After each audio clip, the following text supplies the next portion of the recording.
Vikings Nation. Get ready to dive deep into the Skol state of mind. Join our host, D Woods, as he shares his unfiltered takes on all things Vikings, from expert game analysis to player controversies and everything in between. If you love the Vikings for better or worse, then you've come to the right place. So grab a drink and let's talk all things purple and gold. This is the Skol State of Mind Podcast. Welcome to the Skol State of Mind Podcast. I'm your host, D Woods, and I got a special guest, Mick C. Here you go. What's up, Mike? Hey, man. It's nice to come onto your channel this time after we did the predictions a little while ago on my channel. I'm doing good, man. I mean, the season's done, and I'm kind of happy about it because that was a long season after all the injuries we had to go through. I'm not going to lie. I'm a lot more happier than I was probably back then. If you were to talk to me about a month ago, I wouldn't be talking as positive because it was a rough ride. But I'm happy to do this and happy to be here today. Thank you. Appreciate it. So let's just start it off. Let's get into the nitty gritty. Let's talk about the topic that got everybody talking. Should the Minnesota Vikings bring back Cam Akers? I'm going to pass it to you, Mike.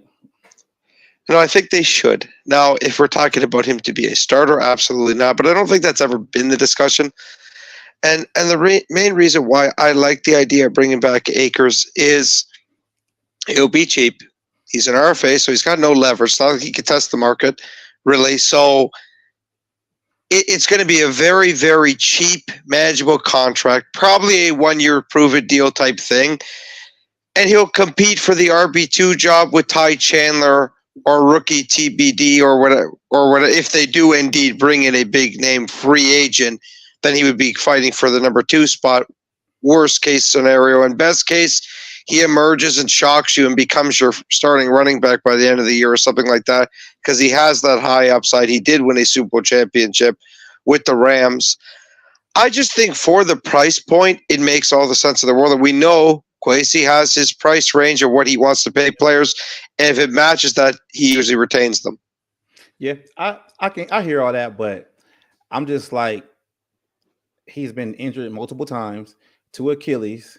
I mean, you can kind of see like his last couple of years with the Rams, how long it took him to actually get back to true form.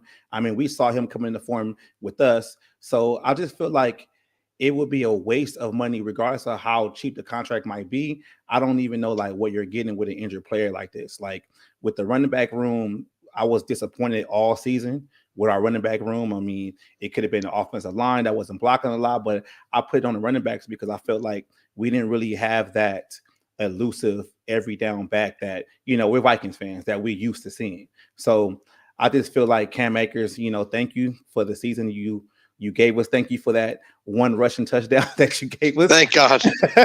Right. So thank you. But I just feel like moving on. But I do agree with you. Like this is a Kwesi type move to where, you can buy cheap and hope, he does a whole lot better. But since we're talking about running backs, let's talk about running back value. Now, I believe that running backs should get paid fair market share. Some people don't, but let's have your thoughts on that, Mike. So I do want to finish off the point about the Vikings running back situation, just so everyone's clear here. I didn't mention Alexander Mattison intentionally because I don't think he's going to be in this discussion come August, just so we're clear to everybody here. I think he'll be off the team in March. But anyway, on to the running back value discussion. Look, I do think running backs deserve to be paid. Let me make that perfectly clear. All running backs are not equal.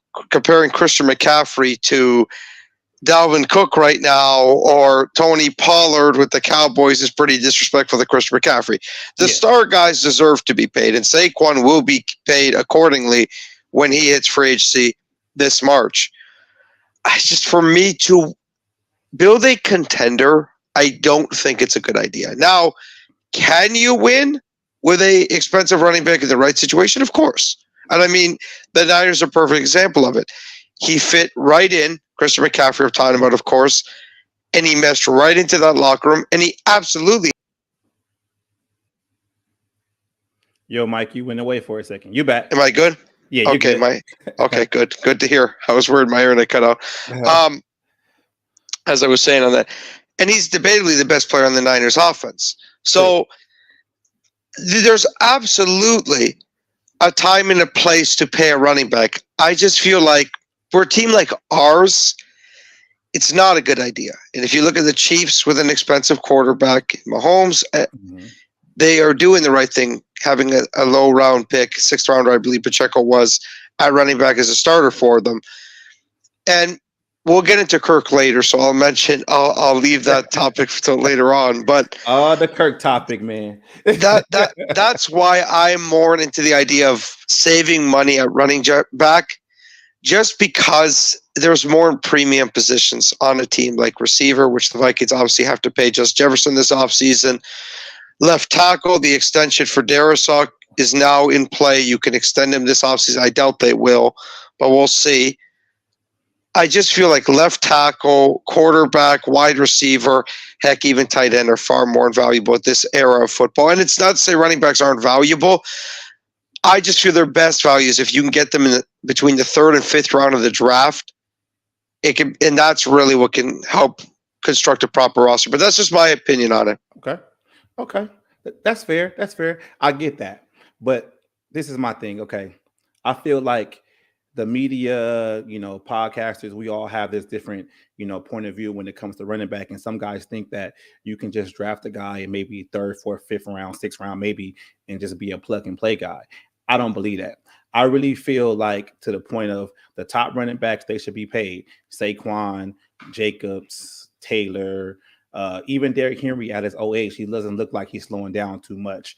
But I just feel like we get caught up into how to build the team because we look at the successful teams that don't have running backs that at the top of the market, like your Kansas City Chiefs. And we can even go back to, the New England Patriots with Tom Brady. They've always had like a running back by committee. And I think like every team is not built that same way. And by just bringing up those two teams, New England and Kansas City, the one thing that they have like nobody else has is a Pat Mahomes and a Tom Brady. So they kind of like drive the narrative.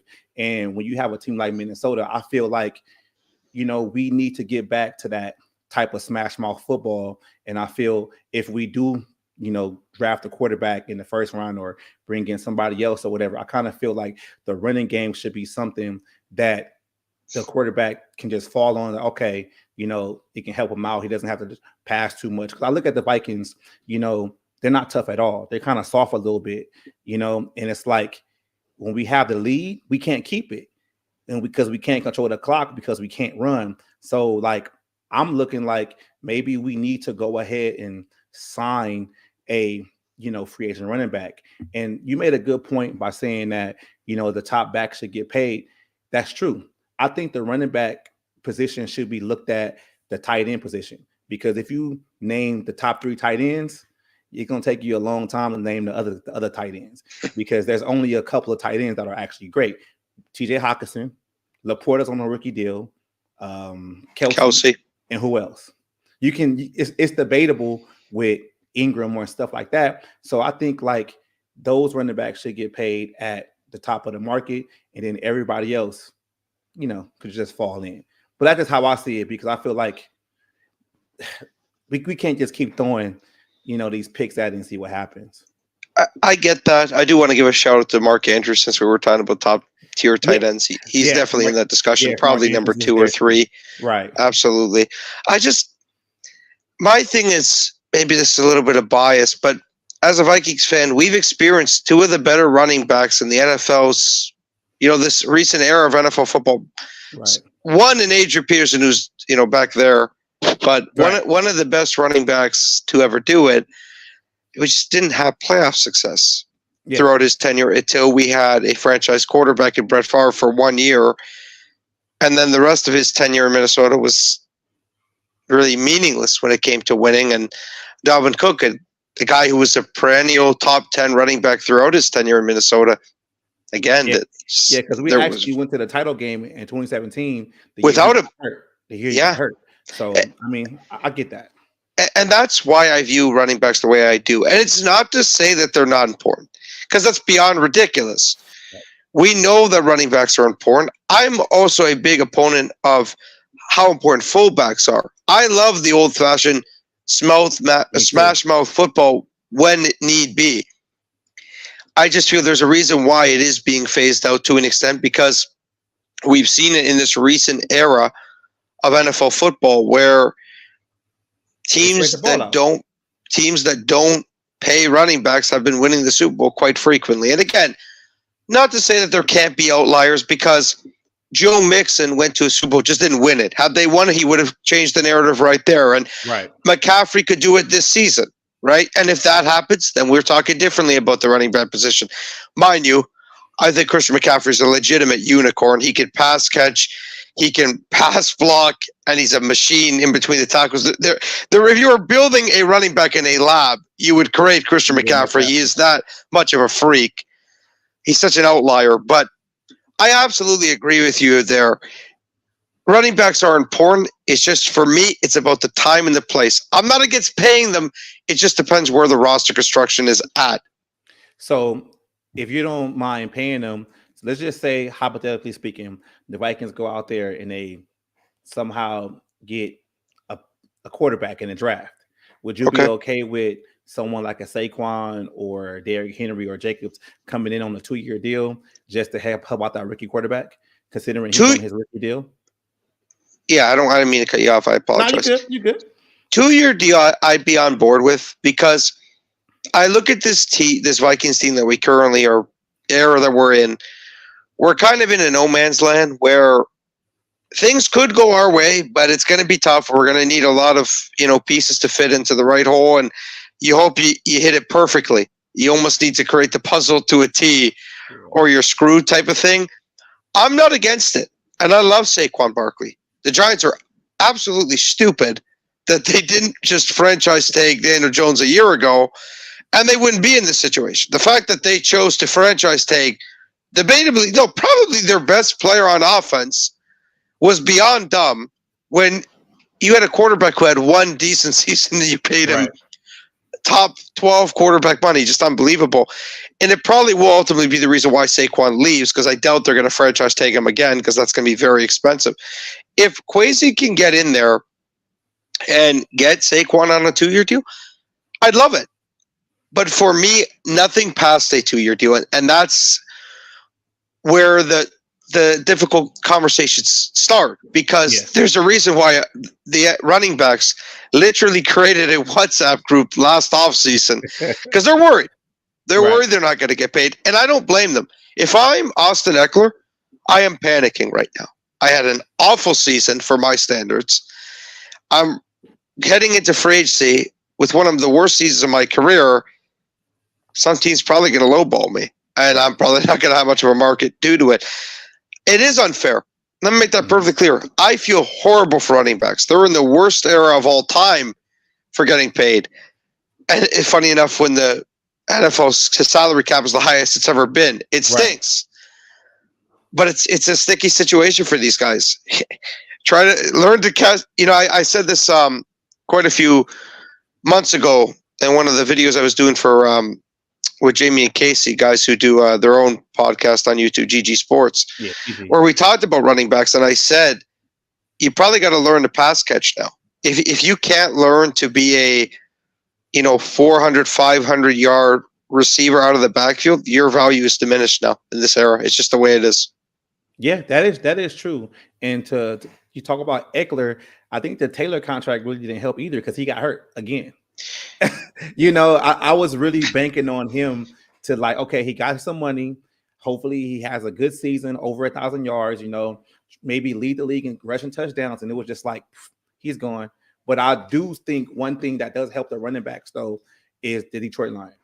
I feel like Detroit, what they did this year, they went and signed, even though it was relatively cheap, with David Montgomery, and then they drafted with their draft capital with Gibbs, and they basically had 2,000-yard rushers this season. They both rushed over for 900 yards. Like, me as a Viking fan, I wanted to see that happen, but I think Gibbs fell short. But I mean, look at what they're doing in the playoffs. Like, they're just steamrolling guys, and it's based on their running game. Like, we can talk about golf and all this other stuff, but I look at it, if they don't have those two guys running the ball, Detroit wouldn't be where they are. And it's not saying like hating on them. It's like, I want them to do good because I want the running backs to continue to get paid.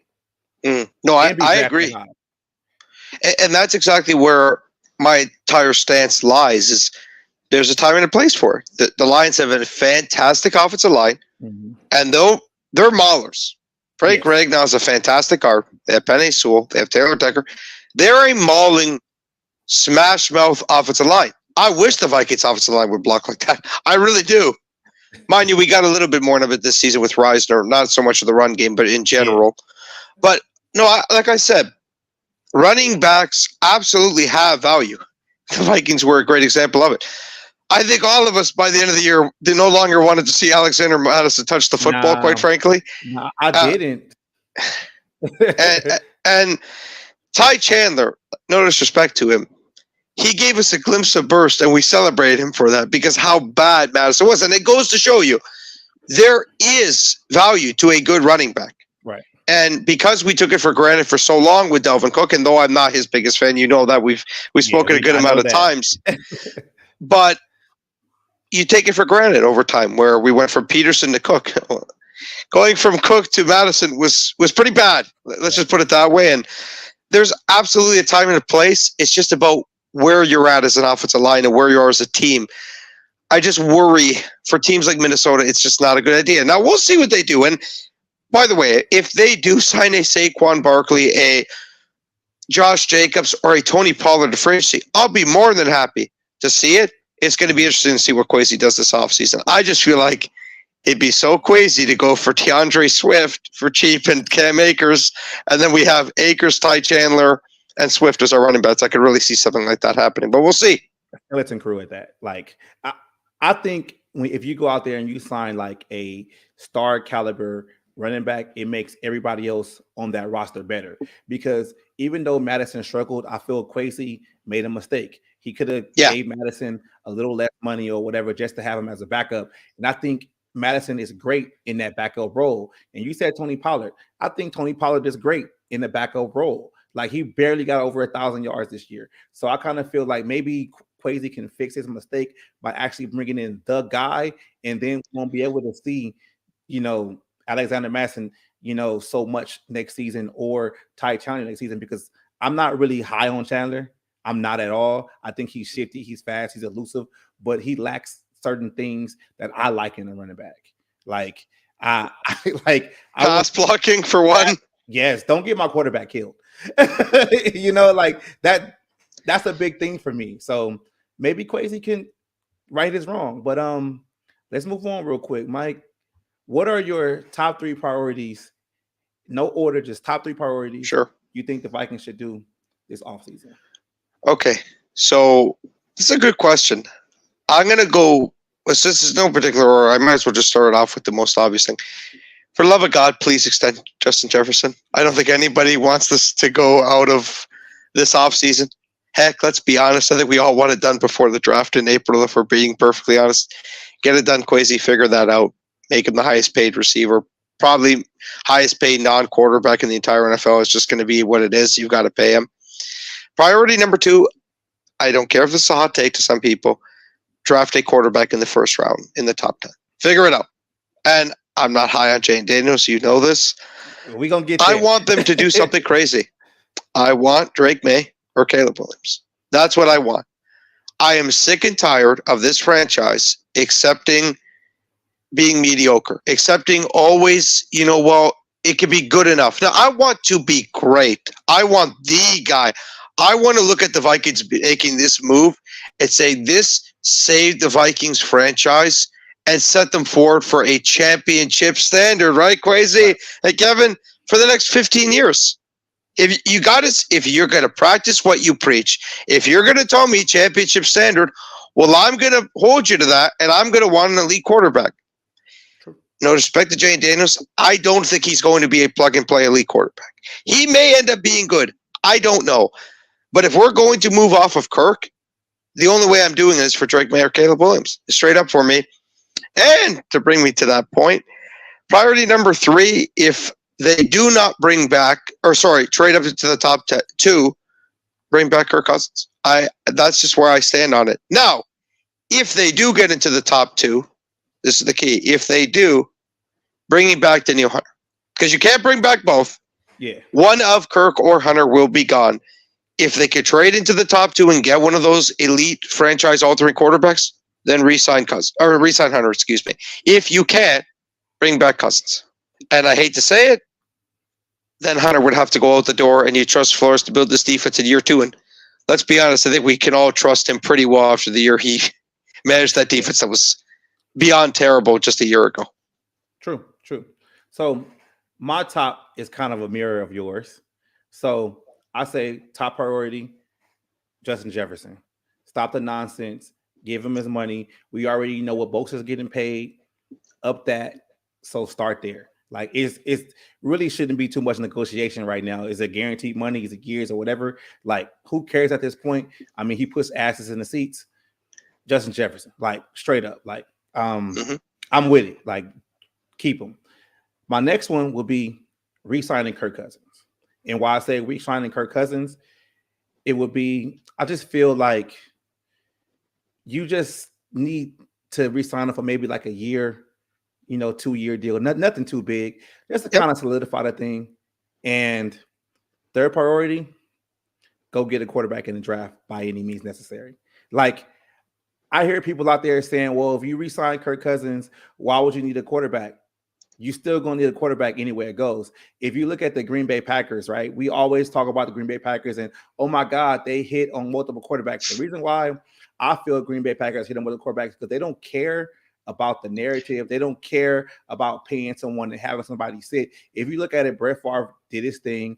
Aaron Rodgers sit till he was ready. And Brett Favre did what he did, and he left. And the same thing happened with Rodgers. Like, if you do it that way and you have your guy sitting, you don't have to reach. And when I say reach, that means you don't have to reach in the draft or in free agency. So if Kwesi has to package 2-3 picks to go get the top 3 quarterbacks in the draft, I'm open for whoever it is. If it's Jaden Daniels, if it's Drake May, or if it's Caleb Williams, those 3 I like. After that, don't do it. So if you go do that, I'm okay with that. I mean, if you can find a way to sign Daniel Hunter, that's not a top priority for me right now because I just feel like it is what it is. Like I want him back, but I'm not going to make it a top 3 priority. So mine is re-sign JJ, sign Kirk for 2 years, and by any means, go get a rookie quarterback, like straight up, even if he had to sit for a year. I 100% agree with you, man. Because this is what I think a lot of people miss the boat. You made a great point about referencing the Packers. You don't want to look vulnerable. You don't. If you keep Kirk, you can get up there still and have that in your back pocket. And if not, well, so be it. It's unfortunate. Right. But you have to try at some point. You have to. Like, I don't understand how people are still saying just keep Kirk and just keep running it back. I love Kirk. I appreciate him. I love that he stabilized the position. But at some point, you do need his heir apparent behind him. Yes. You do. It's the nature of the business. It is what it is. And that's why the Packers have been so savvy. It's because they haven't been afraid to get their guy. They haven't cared. Mm-hmm. The Vikings always care too much to be kind and jovial and kumbaya. Like, that's not life. This is a cutthroat business in the NFL. That's why we have the same amount of playoff wins as the Lions since 2010, too. That's why. We always are afraid to do something aggressive. Kwesi has proven he's not afraid. The Wolves need to let him operate and use that Wall Street background to his advantage. And I think he will if they allow him to. I think he will because it's like we seen the talk what happened last year in the draft when they was trying to, sell the farm to trade up and get, Anthony Richardson, right? And if you think about that, they were trying to do that at the same time they were trying to work out something with Kirk. So I think he really doesn't care what happens with Kirk as long as he goes out and gets his quarterback for Kevin O'Connell. Because it's like, even though people were like, oh, you're going to resign Kirk, we want to be done. I don't want a rookie quarterback. If we're going to trade all the pieces to get him, I don't want him to come out there and lose his confidence the first 3-4 games because he's adjusting to the speed of the NFL. I'd rather have Kirk Cousins paying whatever $30 million for that one season and let the guy be behind him. Look at what happened with Carson Palmer. he was behind John Kitna for a year. And then the next year, that offense was crazy. We can have that happen again. So I don't think like people always have the mistake of saying, oh, if you draft a quarterback that high, he shouldn't sit. Yeah. If he needs to sit, he should sit. That's just how I feel about it. But you got to go up and get your guy. And I believe Kwesi will. I think he will. To add, go ahead. It's your show. Yeah, I don't want to cut you off. No, it's cool. He's not Rick Spielman. I think, we still don't know what these guys are going to do because they're only at their third year of their job. So I'm going to be surprised. I just want to sit back and watch. There you go, Mike. No, I just wanted to add one last thing here. The fact that the Vikings have never selected a top 10 quarterback in franchise history is disgusting. It's disgusting. Like, let's just say it as it is. The Buffalo Bills, and not saying that there's some, franchise to follow because they've had their own hiccups. Last Sunday against Kansas City was unfortunately another chapter that Bills fans would like to forget, and I feel horrible for that franchise. I really do. But on one of the biggest positives that they do have in their franchise, they have Josh Allen. What was Josh Allen? I don't know if many people know this. He was the only top 10 quarterback in Bills history that they've ever selected. Wow. At some point, you do need to do it. At some point, you need to get into the top 10, stop being afraid, and get your guy. Like, the fact that I still see Dante Culpepper love to the way that I do, and not to crap on Dante Culpepper, he had a 3-year peak. Like, it's disgusting to me that we crown a guy who was good for, some would say great, for 3 years. 3 years. Cam Newton was great for 7 years. I think a lot more Panther fans have forgotten about him, and they hate the way their life right now. Like, at some point, you need to stop talking about the past. You need to embrace the future. We need a guy under center long term. I love Kirk, and just like you said, I'd like Kirk back on a 2-year deal to finish out his career in Minnesota.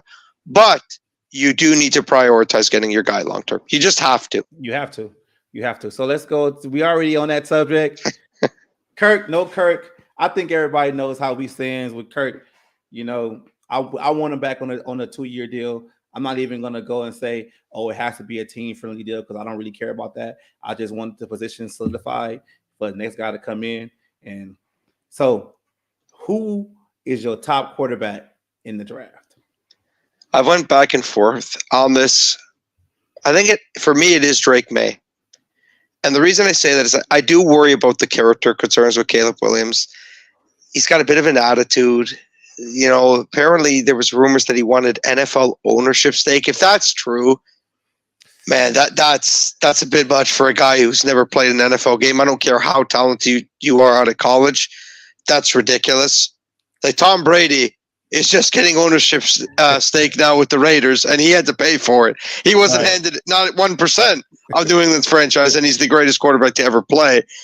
So there are things that worry me with Caleb Williams that don't worry me with Drake May. And I feel like Drake May is just a guy who will put his head down and work hard and dig deep to help the next team that he's on in the NFL level after his career, obviously, in North Carolina now being over.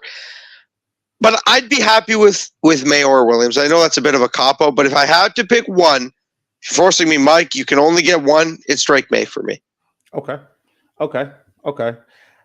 I don't like Caleb Williams at all. Like, he is a cool quarterback, but I'm out here in Southern California, so the USC thing, we hear the chatter, and there's a lot of stuff that I've heard in the locker rooms that I don't even want to talk about. So I'm kind of out on Caleb in the way, like it's just the pouting when he started to lose. Yep. And it's like, well, you're going to be the highest drafted quarterback. You're probably going to go to a bad team. So you're probably going to lose a couple of games. And if you don't know how to overcome that now in college, I don't know what's going to happen for you in the NFL.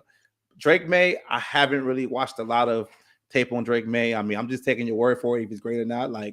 But my guy is Jaden Daniels. And it's a personal reason for me because my oldest daughter goes to his high school. That's why I was at the ceremony last week. So I look at it like this: if he actually plays for the Vikings, she probably will watch football with me again. So that's that. But I look at the highlights and I like the running ability. He's just a little slender. I mean, he has to bulk up a little bit. I'm not going to compare him to anybody in the NFL because I just think it's unfair when you do that. And then when that happens, it's like, oh, but you said it was going to be this guy. It's like, nah, I don't want to do that. I mean, I think he's the quarterback that's probably going to be more obtainable besides Drake May and Caleb. That's why I would say, Daniels, because if you trade up to 3 or 5 or whatever, you're probably going to be able to get Daniels, not, Drake or Caleb. So that's my pick. No, the last part I completely agree with. I think that he is the most realistic trade target. And look, I hope I'm wrong about how I feel about him. I worry about his frame. Mm-hmm. He does like to run, and we've seen it with it. And the big reason I didn't want Anthony Richardson last year in the draft process was injury concern. What happens? Even though he's big, he is a machine. He looks like a genetic freak. He still got hurt. Right. I don't think enough people realize these guys are bigger and stronger, like significantly bigger and stronger at the NFL level. These are grown men. These aren't college athletes. These are grown freaks of nature who are destined to put you on your backside, and they are going to do everything possible to do that. And in open field, it's a risk. And the way I maybe feel about dual threat quarterbacks has changed as I've grown up, because growing up as a kid, I watched RG3 and I watched the Cam Newtons, and it was awesome growing up in my teenage years. But then you see how fast it all falls apart. I loved watching Cam Newton in his prime. It was amazing. It was so cool. But man, what a fall from grace how quickly it was. And now I can't even get a backup job. Right. Like, we're talking about a guy who was top 5, heck, MVP at his peak, and was easily MVP, and was leading the Panthers to a Super Bowl. To 4 years later, I mean, the Panthers' run was over. He couldn't stay healthy. He wasn't the same player. It's sad. It's sad to watch, and I just worry about that stuff. And look, Lamar Jackson has an opportunity to completely kill this narrative this postseason.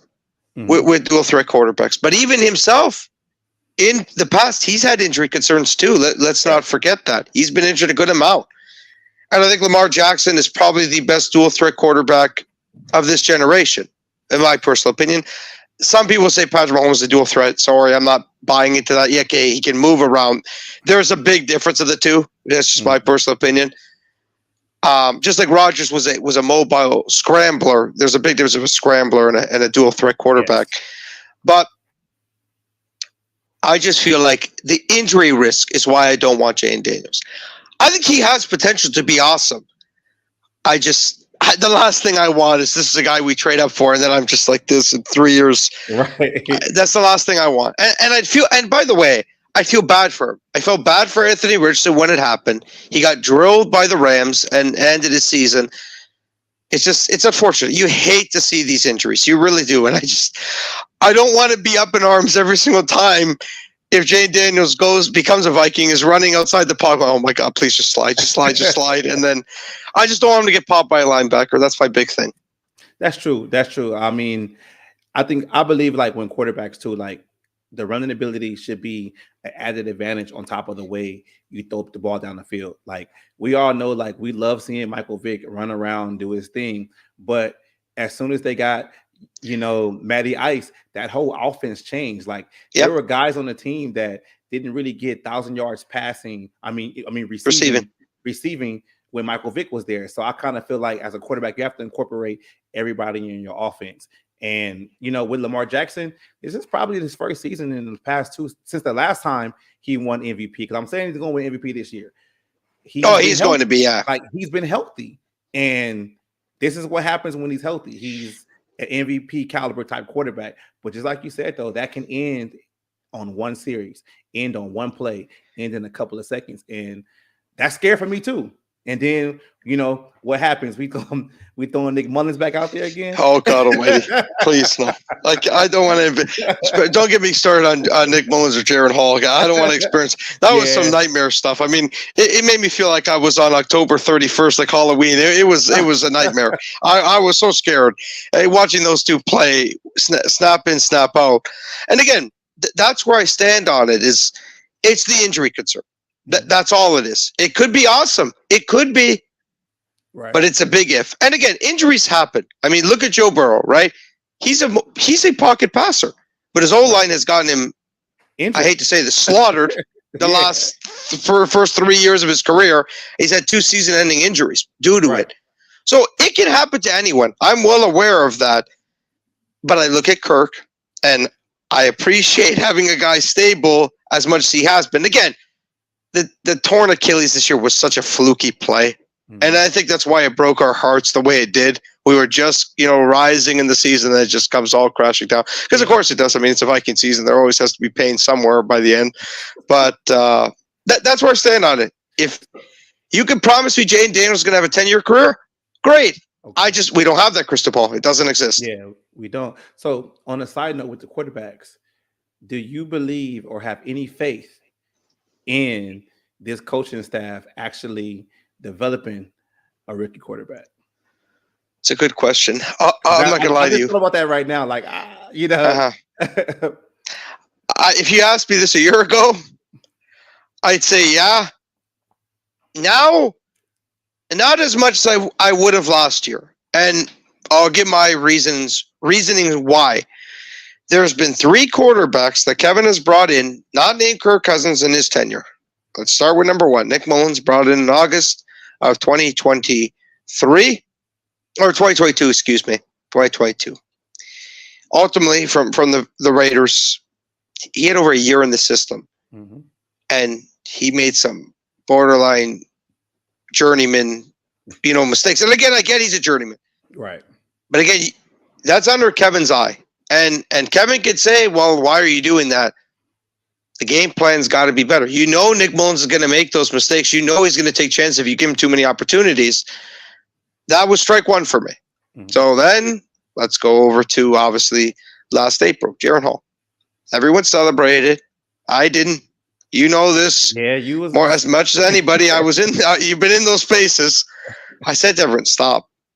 The guy's a 5th-round pick out of BYU. Expect him to be bad. And everyone's, Mike, how dare you? Give him a chance. Give him a chance. Well, you got to see what he did in Green Bay. Or not in Green Bay, against Green Bay in Minnesota. I don't think anyone wants to see Jaren Hall back. Let's just end it there. I don't want to bully somebody here. I don't want to be a jerk and be rude. This is why 5th-round quarterbacks have the hit rate they do, for a reason. And then the icing on the cake is Josh Dobbs. What concerns me most with Josh Dobbs is the first 2 weeks. He was playing out of his mind. And once he actually learned Kevin's system, he was worse. Right. How does that work? That's not good.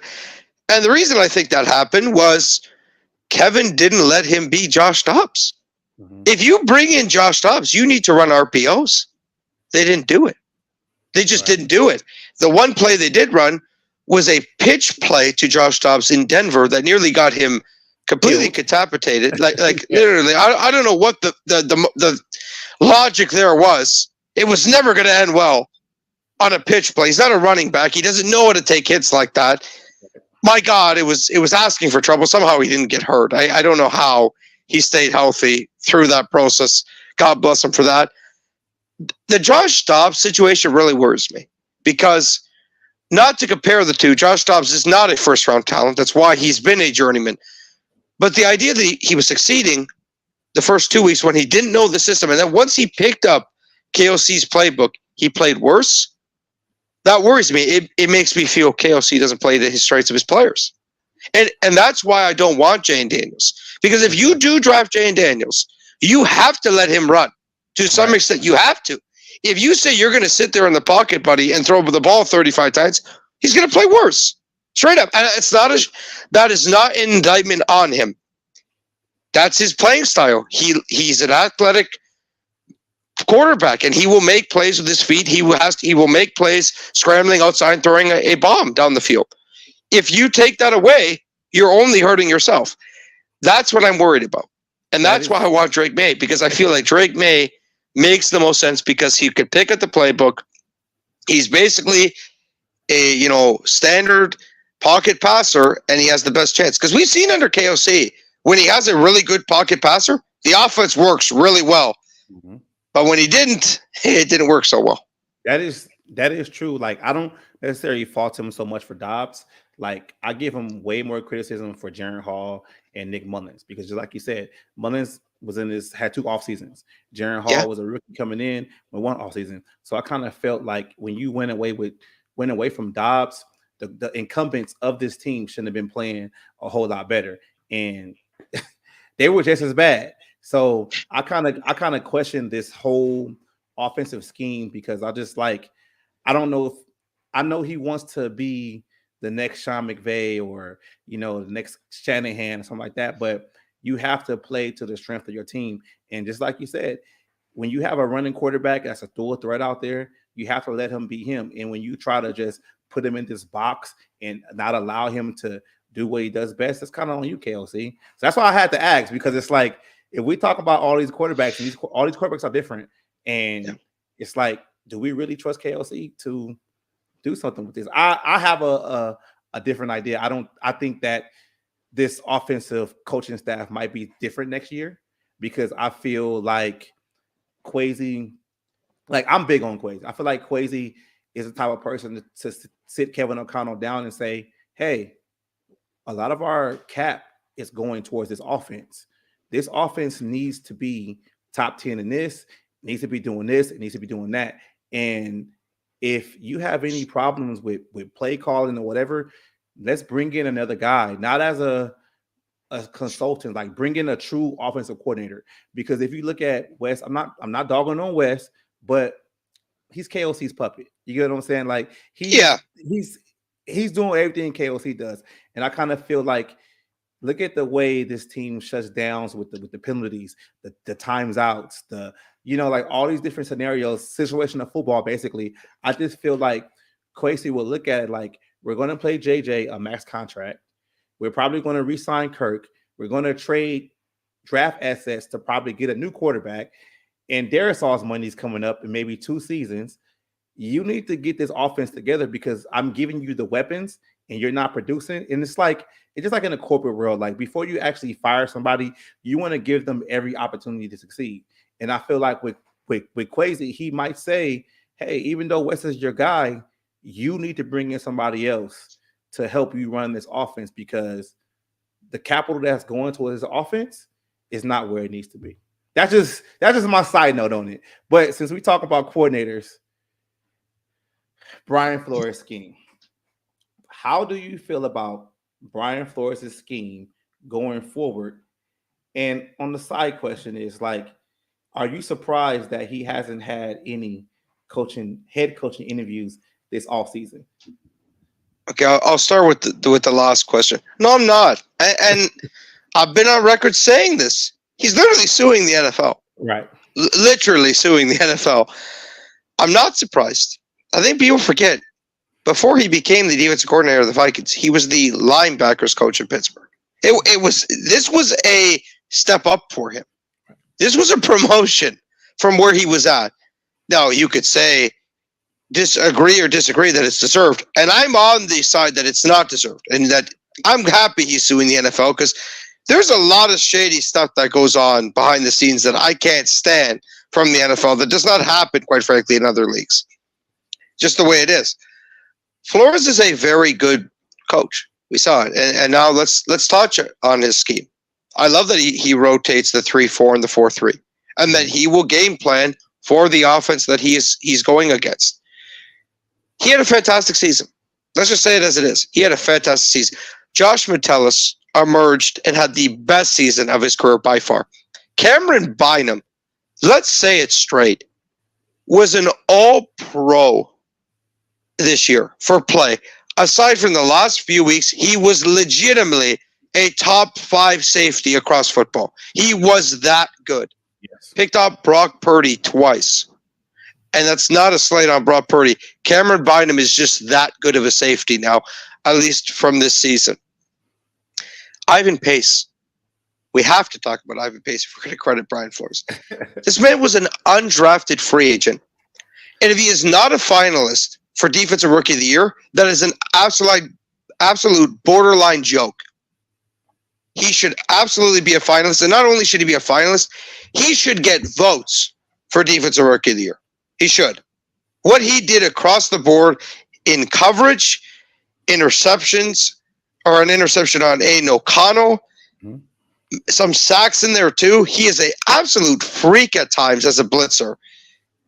Flores absolutely utilized him the best of his ability, where something back in the day I did not say very much by the end of Mike Zimmer's tenure with Minnesota. And I just loved watching Brian Flores coach this year. How could you not? And I'm so happy he's back because it gives me hope that this season can be a lot better than last season, because they were banged up and being down by the end of the season, just straight up across the board. If you give Flores an entire offseason, which he will have now, to build this defense in his vision, it really excites me. I'm happy Flores is staying. I am with you because I felt like a lot of people, in this world was saying, oh my God, he's going to get a head coaching job because his defense is so good. And you're going to bring a guy in, and one of the first questions you're going to ask is, so why are you still in the league?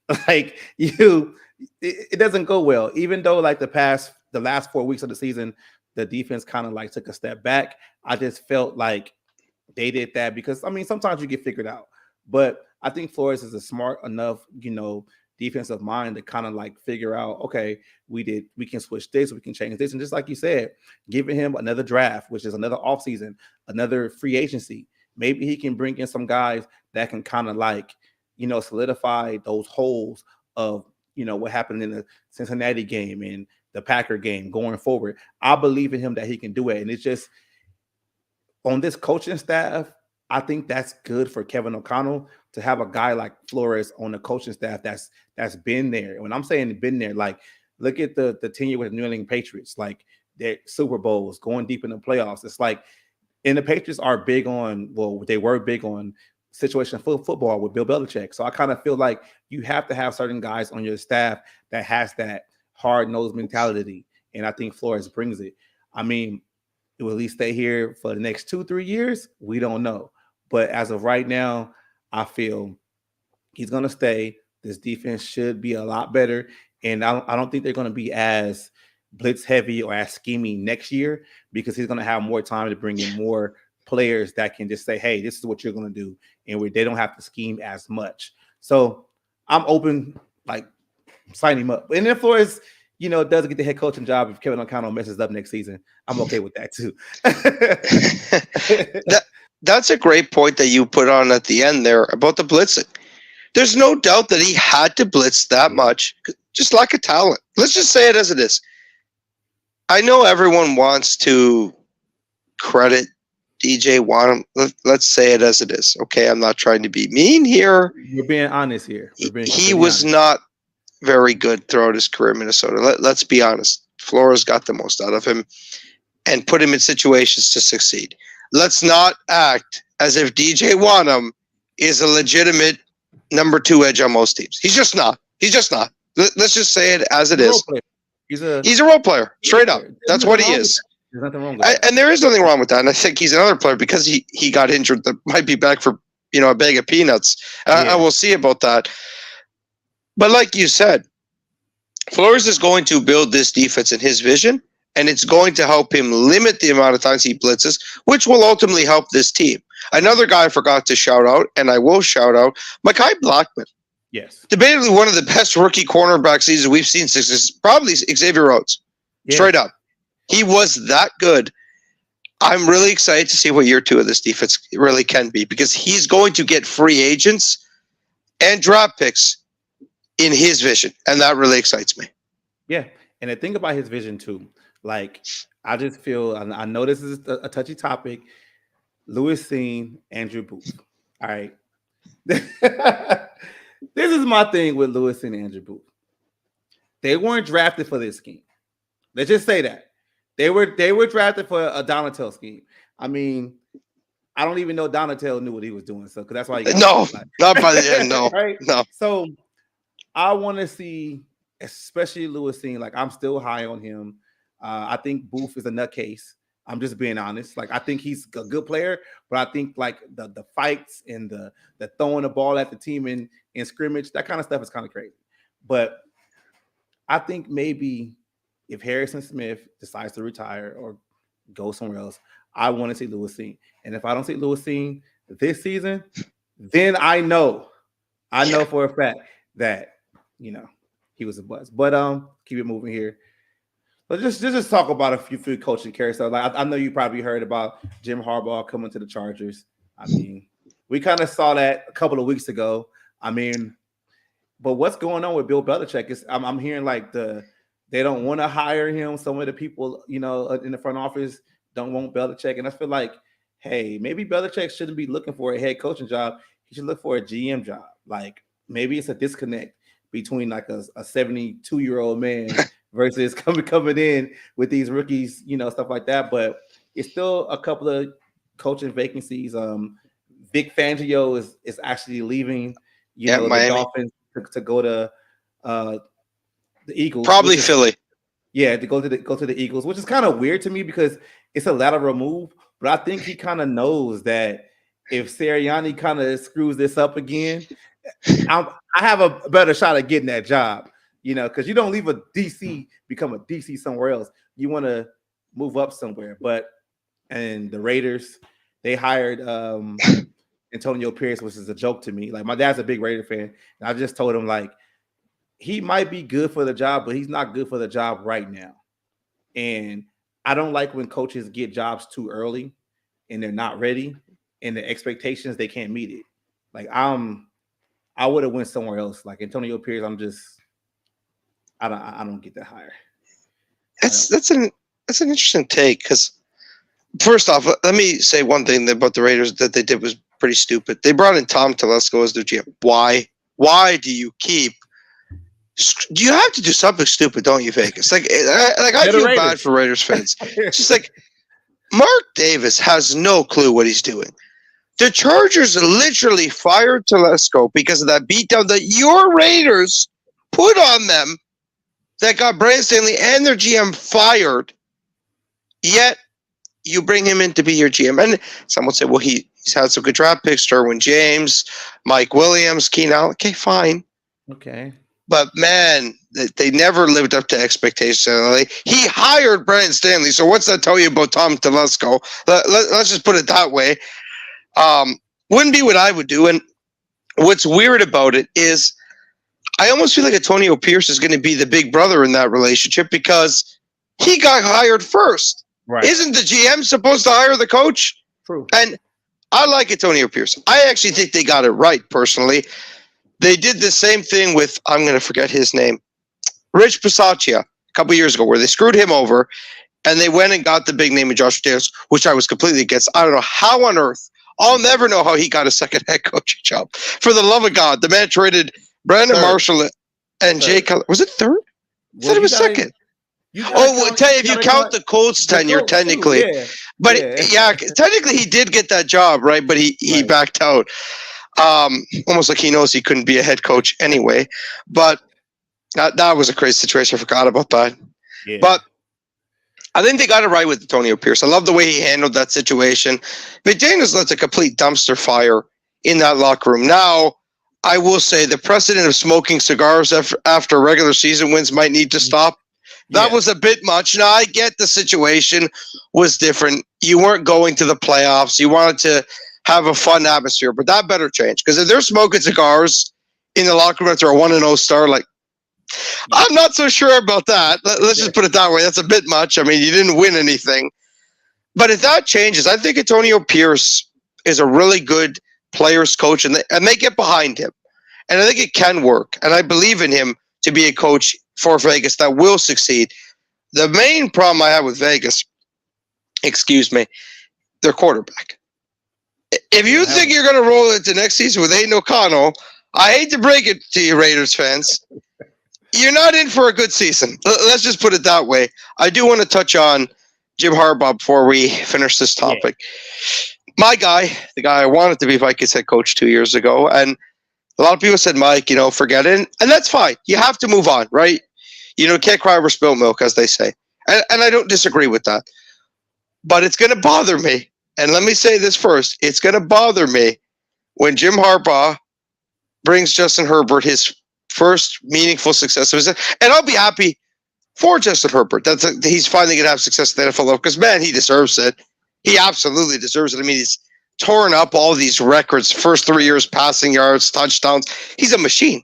He was just coached by, one of the Three Stooges. So I can't really blame him that way. And I do appreciate that Justin Herbert will finally have a coach. I just wish it was our team because I love Jim Harbaugh. And I think a lot of people looked at him the wrong way, got the wrong take. Even, goes as far to this season where J.J. McCarthy has been on record saying he's the best coach I've ever had. He's the reason I got to the level I got to. And he's going to be at least a second-round pick out of Michigan this year. So we'll see. Yeah.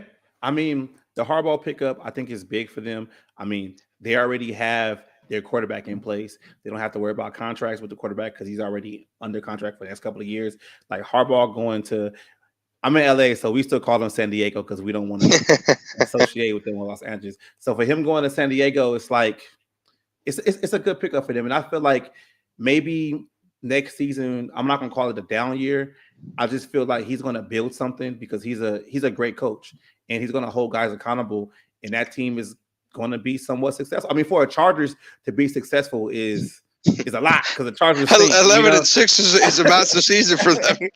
Exactly. So like they got it right. I feel like they got it right. It's like it's Harbaugh. And with him leaving, college, I feel like, well, you just won the title game.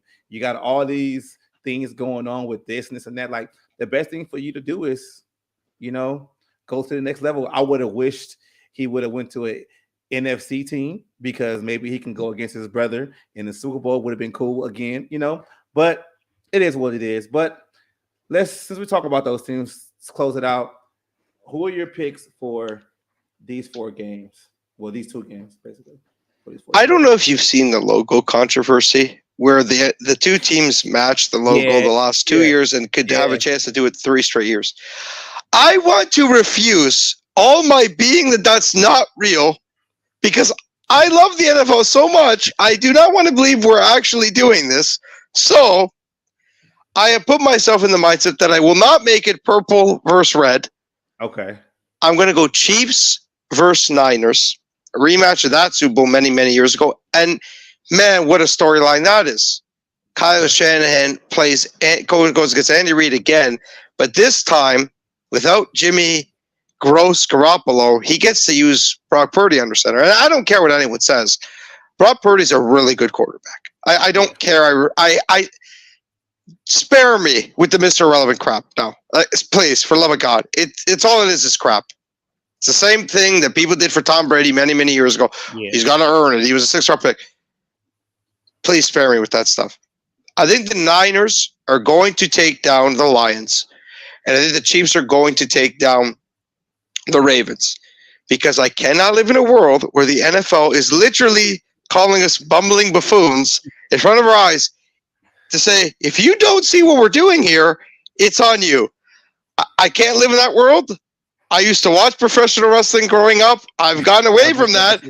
I don't need to live with more storylines and scripting here. Enough. Chiefs versus Niners. But we'll see. I am taking the Baltimore Ravens and the San Francisco 49ers. I mean, I don't want Detroit to win at all because I'm a Vikings Me too. fan. And I just feel like I congratulate Detroit fans like, hey, you guys having a great season. And they're like, oh, yeah. It's like, I can't even congratulate you guys, man. Like, what the hell? So, Detroit, get them out of here. They're playing with house money anyway. And, like, I just feel I want Lamar Jackson to win a Super Bowl. I want him to be MVP for the second time, MVP of the Super Bowl. I want him to not ride off in the sunset. I want him to, like, control his own narrative. And like that's how I feel about it. And I feel like Pat Mahomes is great, but I think this is Lamar's year. And the Niners, they can lose in the Super Bowl. I don't care. Like it is what it is. Yeah. But I'm just going for Lamar Jackson. That's it. No, I mean, and that's fair. I obviously, I just like I said, I don't want to live in that world where that logo continues to predict the Super Bowl. I mean, that's just going to bother me because that's the person I am. I don't want to live in that world. That's all. That's really what it is. I mean, if Lamar was to win the Super Bowl, I mean, that would be great for him. be awesome for Baltimore. But I just feel like there's a really cool story there about Mr. Relevant to Super Bowl champion. I mean, talk about the ultimate underdog story. I mean, you could make a movie off of that. I mean, they already did that with Kurt Warner. I think this is even a better storyline because Brock Purdy, Mr. Relevant is like a joke in the NFL. I mean, they do the he goes on a vacation. You get all that stuff. You get a paid for vacation, full, expense thing, like he won The Price is Right. It's a joke. I'd love for Brock Purdy to kill the narrative, Mr. Relevant. Honestly, quite frankly, I'd love to see the concept die. I don't like it. I've never have liked it. I get there's a past to it because, the person who created the idea said they didn't like how they wanted the last pick to experience the first pick type luxury or something like that. That's stupid. Like you're the last pick. You just happy you got drafted. Yes, that's it. That's what it should be. And again, it shouldn't be this big, party or hoopla. Like, you should just be another draft pick. That's all you should be. Right. That's true. But I want Lamar to win this whole thing. Like, I have a cousin that's a big Niners fan. I don't want to hear him talk. so that's it. But we out of here, Mike. Thank you for coming on the channel, man. I really appreciate it. You're actually my second host. You and Dave came on here, so I really appreciate it. But tell these guys, what you got on Twitter. Your socials. Go ahead, man.